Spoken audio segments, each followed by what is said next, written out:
প্রধান উপদেষ্টা ডক্টর মোহাম্মদ ইউনূস অন্তর্বর্তী সরকারের মেয়াদ ৪ বছরই হবে এমন কথা বলেননি বলে মন্তব্য করেছেন প্রেস সচিব শফিকুল আলম। তিনি জানান, ভালো মন্দ না শুনে অনেকেই হেডলাইন দিয়ে দিচ্ছে। পুরো বিষয়টি ক্লিয়ার করা হয়েছে, ৪ বছরের কথা বলা হয়নি। ওয়ালটনের পণ্য কিনে জিতে নিতে পারেন নগদ ২০ লক্ষ টাকা। Double million offer, Walton fridge কিনে পেতে পারেন ২০ লক্ষ টাকা। রয়েছে কোটি কোটি টাকার নিশ্চিত উপহার। তখন ওনাকে যখন এটা জিজ্ঞেস করলো যে আপনার ক্ষেত্রে কি ৪ বছর নাকি এই টাইপের, আপনি ভালো মতো করে শুনেন।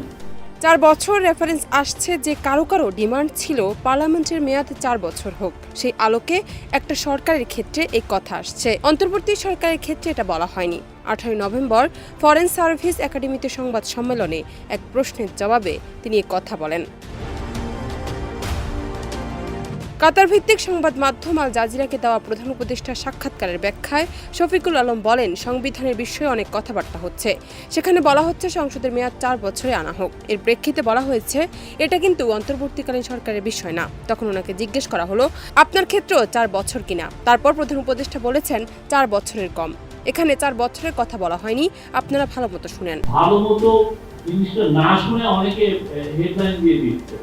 আমার কথা আপনারা একটু শুনেন। প্রেস সচিব আরও বলেন, পুরো বিষয়টা ক্লিয়ার করতে হবে। পুরো ইন্টারভিউটা আপনারা ভালোভাবে শুনেন। ইন্টারভিউতে তিনি কি বলেছেন? সংবিধান নিয়ে অনেক আলোচনা হয়েছে। কোনো কোনো ক্ষেত্রে বলা হচ্ছে পার্লামেন্টের ডিউরেশন ৪ বছর আনা হোক। এই পরিপ্রেক্ষিতে তিনি কথাটা বলেছেন। অন্তর্বর্তী সরকারের মেয়াদ প্রসঙ্গে তিনি এটি বলেননি। জান্নাত নিপু, দেশ রূপান্তর।